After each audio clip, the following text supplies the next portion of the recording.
Hi friends, welcome to my channel. This is సహజ. వంశీ వెళ్ళిపోయాక శ్రావ్య, కవిత ఇద్దరే అక్కడ మిగిలారు. ఇప్పుడేం చేయాలనుకుంటున్నావు శ్రావ్య అని అడిగింది కవిత. ఏమో తెలీదు. నిజం చెప్తే వాడు పెళ్లి అని నా ప్రాణం తీస్తాడు. చెప్పకపోతే నీ భర్త ఎక్కడా అని ప్రాణం తీస్తాడు. పిచ్చెక్కిపోతుంది నాకు అంటూ గట్టిగా తల పట్టుకుంది శ్రావ్య. ఈ సమస్యకి మీరిద్దరు ఒకే ఇంట్లో ఉండడం తప్ప ఇంకే మార్గం లేదు అని స్ట్రాంగ్ గా చెప్పింది కవిత.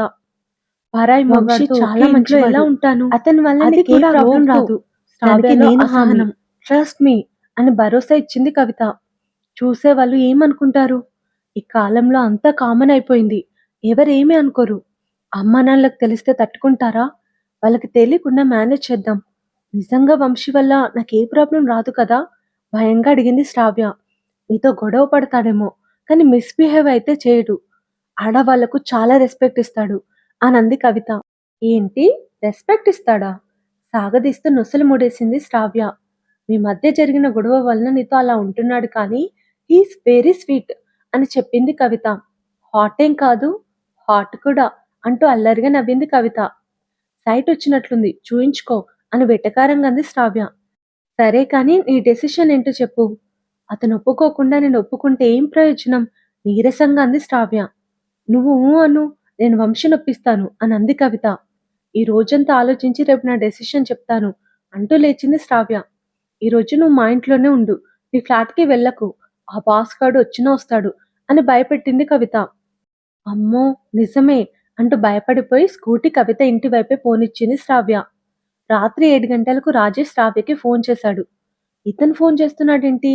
టెన్షన్తో కాల్ని లిఫ్ట్ చేయకుండా అలాగే ఉండిపోయింది శ్రావ్య. ఫోన్ ఎత్తవే అని అంది కవిత. నాకు భయం వేస్తుంది. ఏమంటాడో విందాం, ఫోన్ లిఫ్ట్ చేసి స్పీకర్ ఆన్ చేయి అని కవిత చెప్పింది. శ్రావ్య ఫోన్ ఎత్తింది. హాయ్ శ్రావ్య. రాజేష్ గొంతు వింటేనే శ్రావ్యకి వణుకు మొదలైంది. హలో సార్ అంది శ్రావ్య బదులుగా. ఇప్పుడు నేను ఎక్కడున్నానో చెప్పు. మీ ఇంట్లో కాదు, నీ ఫ్లాట్ ముందున్నాను. నీ ఇల్లు చూడడానికి ఆశపడి వస్తే ఇలా తాళం వేసుకొని వెళ్ళిపోతే ఎలా చెప్పు? ఇంతకీ జంటగా వెళ్ళవా, ఒంటరిగా వెళ్ళవా? అతని మాటల్లోనే ఆమెకు తెలుస్తుంది పెళ్ళైన విషయం అతను నమ్మనే లేదని. మేం రిలేటివ్స్ ఇంటికొచ్చాం, భయాన్ని బయటికి చూపించకుండా చెప్పింది శ్రావ్య. జంటగా వెళ్తే నేనేం చేయను, కానీ ఒంటరిగా వెళ్ళుంటే మాత్రం నేను నిన్నెప్పటికీ వదలను శ్రావ్య అని చెప్పి ఫోన్ పెట్టేశాడు రాజేష్. విన్నావా ఏమంటున్నాడో? అతను చెప్పినట్లు నిన్నెప్పటికీ వదలడు. వంశీ నువ్వు ఒకే ఇంట్లో ఉండటం తప్ప వేరే దారే లేదు అని హెచ్చరించింది కవిత. అలా ఎప్పటి వరకు ఉండాలి? కన్నీళ్లతో అడిగింది శ్రావ్య. నీ పెళ్ళయ్యే వరకు అని చెప్పింది కవిత. అయితే త్వరగా నా పెళ్లి చేసేయమని అమ్మా నాన్నలకు చెప్తాను అంటూ వస్తున్న కన్నీళ్లను తుడుచుకుంది శ్రావ్య. నేను వంశీ నొప్పించాలో వద్దో రేపటిలోగా చెప్పేయ్, సరేనా అని చెప్పి కవిత వెళ్ళిపోబోతుంటే ఆమె చేయి పట్టుకుని ఆపి, చేసేదేమీ లేనప్పుడు ఇంకా ఆలోచించి ఏం లాభం? నేను ఒప్పుకుంటున్నాను, నువ్వు అతనిని ఒప్పించు అని గోముగా అంది అవని. చాలా మంచి డెసిషన్ తీసుకున్నావు అంటూ కవిత సంతోషపడింది. వంశీకి ఇంటి నుండి ఫోన్ వచ్చింది. వంశీ ఎలా ఉన్నావురా? తల్లి గొంతు విని బాగున్నాను, మీరంతా ఎలా ఉన్నారు అని అడిగాడు వంశీ. అందరూ బాగున్నారు అని చెప్పిందామె. నాన్న ఆరోగ్యం ఎలా ఉందమ్మా? టెన్షన్గా అడిగాడు వంశీ.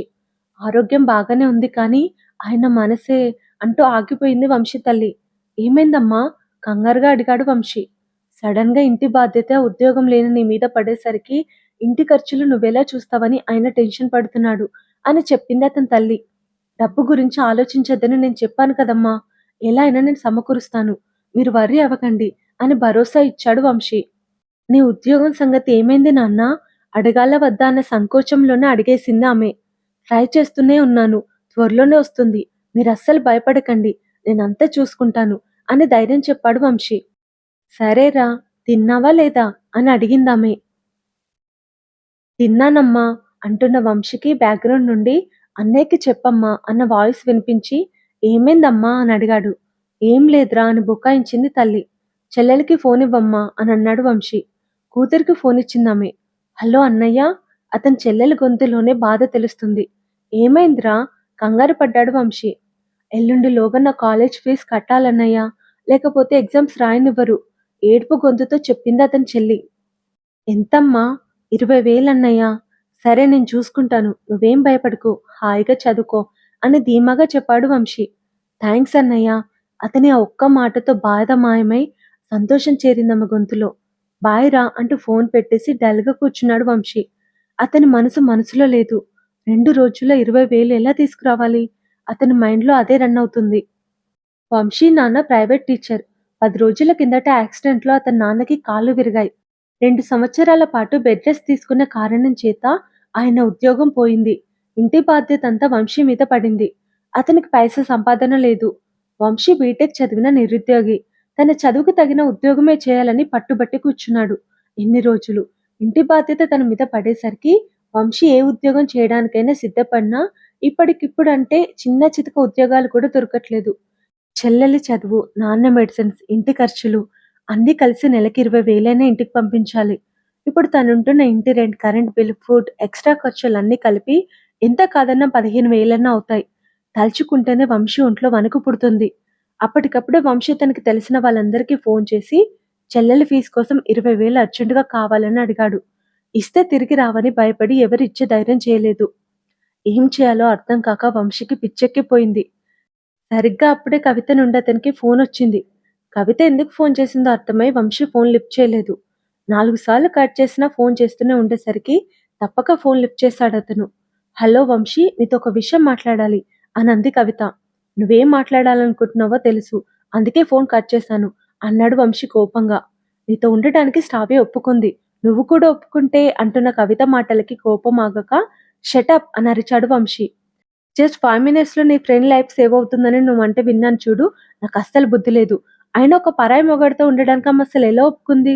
దాని గురించి నాకెందుకు కానీ, ఈ విషయం గురించి మాట్లాడాలనుకుంటే మాత్రం ఇంకెప్పుడు నాకు ఫోన్ చేయి కవిత అని చెప్పి వంశీ కాల్ కట్ చేయబోతుంటే కవిత చేతుల నుండి ఫోన్ లాక్కొని, నువ్వు నా భర్తగా నటిస్తే నీకు డబ్బులిస్తాను అని అంది శ్రావ్య.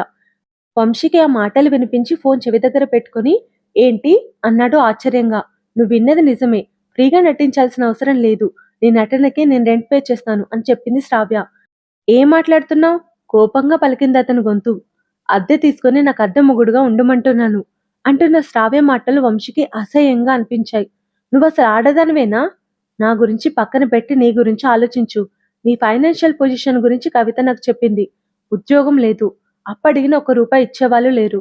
చెల్లి చదువు, నాన్న మెడిసిన్స్, ఇంటి ఖర్చులు, ఇక్కడ నీ ఖర్చులు ఇవన్నీ ఎలా మేనేజ్ చేస్తావో చెప్పు. ఇది నీకు చాలా మంచి ఆపర్చునిటీ. ఎలా అంటావా? చెప్తాను విను. నువ్వు నా ఫ్లాట్‌లో ఉంటే నీ రూమ్ రెంట్ పే చేయక్కర్లేదు. కరెంట్ బిల్, వాటర్ బిల్ ఏది పే చేయక్కర్లేదు. నీ ఖర్చులన్నీ భర్తీ అయిపోతాయి. ఇక నీ ఇంటి ఖర్చుల కోసం నేను నెలకి 25,000 ఇస్తాను. బాగా ఆలోచించి రేపటిలోగా నీ డెసిషన్ చెప్పు. బాయ్ అంటూ ఫోన్ పెట్టేసిన శ్రావ్య నోరు తెరిచి తననే చూస్తున్న కవితను చూసి ఏమైందే అని అడిగింది. నీలో ఈ యాంగిల్ నేను ఎక్స్‌పెక్ట్ చేయలేదు. వంశీని ఎలా ఒప్పించాలని సతమతమవుతున్న టైంలో కరెక్ట్ టైంకి కరెక్ట్ పాయింట్ తీసి వంశీని లాక్ చేసావు. Well done my dear friend, well done అంటూ నవ్వుతూ శ్రావ్యని హగ్ చేసుకుంది కవిత. వంశీ ఒప్పుకుంటాడంటావా అని టెన్షన్గా అడిగింది శ్రావ్య. ఖచ్చితంగా ఒప్పుకుంటాడు. అతనికి డబ్బులు చాలా అవసరం. ఇక నువ్వు ఈ విషయం గురించి టెన్షన్ పడకు. రాజేష్ ప్రాబ్లం సాల్వ్ అయిపోయినట్లే అని ధీమాగా చెప్పింది కవిత. హమ్మయ్య అంటూ హాయిగా నిట్టూర్చింది శ్రావ్య. 2 రోజుల నుండి నీకు నిద్రే లేదు. ఈ రోజైనా ప్రశాంతంగా పడుకో అంటూ బెడ్ మీద వాలింది కవిత. చందమామని చూస్తూ చంద్రుల్లోని ప్రశాంతతని తన గుండెల్లో నింపుకొని శ్రావ్య కూడా బెడ్ మీద వాలిపోయింది. అద్దె తీసుకొని నాకు అద్దె మొగుడుగా ఉండమంటున్నాను అన్న శ్రావ్య మాటల్లో అతని చెవిలో మారుమ్రోగుతుంటే వంశీ గట్టిగా కళ్ళు మూసుకున్నాడు. ఎల్లుండిలోగా నా ఫీజు కట్టాలన్నయ్యా, లేకపోతే ఎగ్జామ్స్ రాయనివ్వరు అని చెల్లెలన్న మాటలు గుర్తుకు రాగానే కోపం తెప్పించిన శ్రావ్య మాటల్ని శాంతంగా ఆలోచించడం మొదలుపెట్టాడు వంశీ. చెల్లెలి ఫీజు కట్టడానికి, ప్రతి నెల ఇంటికి డబ్బు పంపించడానికి నీ ముందున్న మంచి అవకాశం ఇది. దీనిని వదులుకోకు. అయినా ఇదొక డ్రామా లాంటిది. It's just acting. నీ నటనకి శాలరీ రూపంలో మనీ తీసుకుంటావంతే. ఇందులో ఏ తప్పు లేదు అని మనసు అతనిని ఒప్పించే ప్రయత్నం చేసింది. రాత్రంతా ఆలోచించి ఒక నిర్ణయం తీసుకున్నాడు వంశీ. ఉదయం తన లగేజ్ అంతా ప్యాక్ చేసుకొని శ్రావ్యకి ఫోన్ చేశాడు వంశీ. నీ అద్దె మొగుడు వచ్చేస్తున్నాడు అని ఆమెకు చెప్పి లగేజ్తో ఆ ఇంటిని వదిలి శ్రావ్య ఇంటికి చేరాడు వంశీ. కాలింగ్ బెల్‌తో తలుపు తీసిన శ్రావ్య, రండి రండి రండి దయచేయండి, తమరి రాక మాకెంతో సంతోషం సుమండి అని రాగం అందుకుంది కాస్త వెటకారంతో. పాటతోనేనా? హారతితో స్వాగతం లేదా? అన్నాడు వంశీ లోపలికొస్తూ. హారతి సరిపోతుందా? బ్యాండ్ మేళం కూడా కావాలా? అంది శ్రావ్య వ్యంగ్యంగా. అది నువ్వు వాయించడం కావాలి అంటూ సోఫాలో కాలు మీద కాలు వేసుకొని కూర్చొని కాఫీ తీసుకురా అని ఆర్డర్ వేశాడు వంశీ. మొగుళ్ళ ఫీల్ అవుతూ సొంత పెళ్ళానికి చెప్పినట్లు చెప్తున్నావు. నువ్వు అద్దె మొగుడువని మర్చిపోకు అంది శ్రావ్య కోపంగా. అద్దె పెళ్ళంగా అనుకునే ఆర్డర్ వేశాను అద్దె పెళ్ళం గారు అన్నాడు వంశీ సాగదీస్తూ. అద్దె పెళ్ళం ఏంట్రా అద్దె పెళ్ళం? కోపంగా ముందుకొచ్చింది శ్రావ్య. నేను అద్దె మొగున్నైనప్పుడు నువ్వు అద్దె పెళ్ళానివే కదా అన్నాడు వంశీ. ఛీ నన్నలా పిలువకు కంపరమిస్తుంది చిరాగ్గా ముఖం పెట్టింది శ్రావ్య. నా ఫీలింగ్ కూడా అదే అద్దె పెళ్ళామా చివరి పదం నొక్కి పలుకుతన్నాడు వంశీ. ఇంకోసారి నన్ను అలా పిలిస్తే నేనేం చేస్తానో నాకే తెలీదు. కోపంతో శ్రావ్య కళ్ళు పెద్దవయ్యాయి. ఆ చేసేదేదో కాఫిచ్చి చెయ్యి గో గో అన్నాడు వంశీ పేపర్ తిరిగేస్తూ. హలో మిస్టర్, నువ్వు చేసే యాక్టింగ్‌కి నీకు డబ్బులు ఇవ్వడమే ఎక్కువ. ఇంక కాఫీ ఇవ్వాలా? అవేం కుదరదు. నీ వంట నువ్వే చేసుకో, నా వంట నేనే చేసుకుంటా. అర్థమవుతుందా? అంది శ్రావ్య. వంశీ లేచి ఫ్రిడ్జ్ నుండి వాటర్ బాటిల్ తీసుకొని తాగుతూ ఆమె దగ్గరకొచ్చి, బాగా అర్థమవుతుంది కానీ, ఒక విషయంలో క్లారిటీ లేదు అని అన్నాడు. ఏ విషయం? అని అడిగింది శ్రావ్య. వంట వేరువేరుగా చేయడం ఓకే. మరి ఇంటి పనుల సంగతేంటి? పనిమనిషి ఉందా? అని అడిగాడు వంశీ. వీటితో ఇంటి పనులన్నీ చేయించాలి అని మనసులో అనుకుని, మొన్నటి వరకు ఉంది ఇప్పుడు లేదు అని చెప్పింది శ్రావ్య. ఎక్కడికి పోయింది? వాళ్ళ అత్తయ్యకి బాలేదని ఫోనొస్తే పని మానేసి వాళ్ళ ఊరికి వెళ్ళిపోయింది అని అబద్ధం చెప్పింది శ్రావ్య. మరి కొత్త పని మనిషిని చూడలేదా అని అడిగాడు వంశీ. ఈ ఏరియాలో పని మనుషులు దొరకడం చాలా కష్టం. మన పని మనమే చేసుకోవాలి. నేను ఆఫీస్కి వెళ్తాను కాబట్టి ఇక నువ్వే ఇంటి పనంతా చేయాలి అని చెప్పింది శ్రావ్య. అమ్మ దొంగ మొహమా, నాతో పని చేయించడానికి పని మనిషిని తీసేస్తావా అని లోపల ఆమెను తిట్టుకొని, సరే కానీ నా రూమ్ ఏది అని అడిగాడు వంశీ. శ్రావ్య అతని రూమ్ చూపించింది. బ్యాగ్ భుజాన వేసుకొని నేను ఆఫీస్కి వెళ్తున్నాను. చెప్పాను కదా పని మనిషి రాదు. ఇల్లంతా శుభ్రం చేసి అంట్లు తోమి వంట చేసుకొని తిను. నేను బయటే తినేస్తా. బాయ్ అంటూ వెటకార నవ్వు విసిరి వెళ్ళిపోయింది. ఛ! దేనికిలా ఇరుక్కుపోయానేంటి? ఒప్పుకున్న పెళ్ళికి వాయించక తప్పుతుందా? నాకు టైం వస్తుంది. అప్పుడు చెప్తా దీని పని అనుకుంటూ కాఫీ పెట్టుకొని తాగి చీపురందుకున్నాడు వంశీ. ఇల్లంతా క్లీన్ చేస్తున్న వంశీ మూసి ఉన్న శ్రావ్య గది తలుపును తోస్తుంటే అది ఇంతకీ తెరుచుకోదు. ఆమె డోర్ లాకేసి వెళ్ళినట్లు అతనికి అర్థమై రూమ్‌లో వజ్రాలు, వైడూర్యాలు దాచినట్లు లాకేసుకొని వెళ్ళిపోయింది దొంగ మొహంది. అయినా మనిషి మీద ఆ మాత్రం నమ్మకం లేనిది ఇంట్లోకి ఎందుకు తెచ్చిపెట్టుకున్నట్లు? అని చిటపటలాడుతూ ఇల్లు క్లీన్ చేసి టిఫిన్ తిని రెడీ అయి ఉద్యోగ వేటలో పడ్డాడు వంశీ.